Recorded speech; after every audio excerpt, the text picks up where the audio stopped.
History memory flash card की तीसरी श्रृंखला में आप सभी का बहुत बहुत स्वागत है। मैं आपका गाइड ओजांग। दोस्तों, आज हम बात करेंगे बौद्ध साहित्य और जैन साहित्य के आधार पर प्राचीन भारत के स्रोतों के बारे में।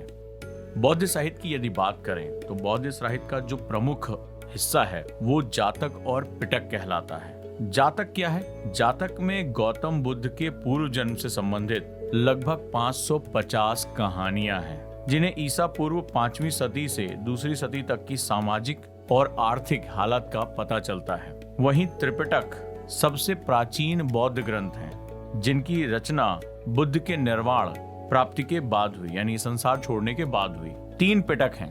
पहला सूत पिटक, दूसरा विनय पिटक और तीसरा अभिधम्म पिटक।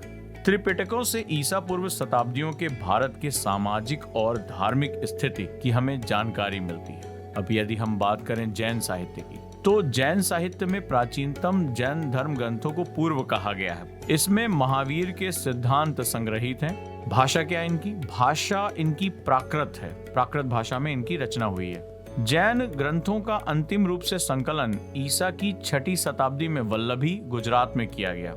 भगवती सूत्र, आचारांग सूत्र, परिशिष्ट पर्वन, आवश्यक चूर्णे, भद्रबाहु चरित्र, ये प्रमुख जो हैं वो जैन धर्म ग्रंथ हैं। जैन साहित्य में पुराणों को भी बहुत ही महत्वपूर्ण स्थान प्राप्त किया गया और इन्हें उसमें चरित कहा गया। क्या कहा गया? चरित कहा गया है। आइए अब हम बात करते हैं जो प्रमुख धार्मिक ग्रंथ हैं उनके अतिरिक्त। तो कौटिल्य के अर्थशास्त्र से मौर्य शासन के समय की जो पद्धतियां हैं, जो महत्वपूर्ण कार्य प्रणालियां, उनके बारे में पता चलता है।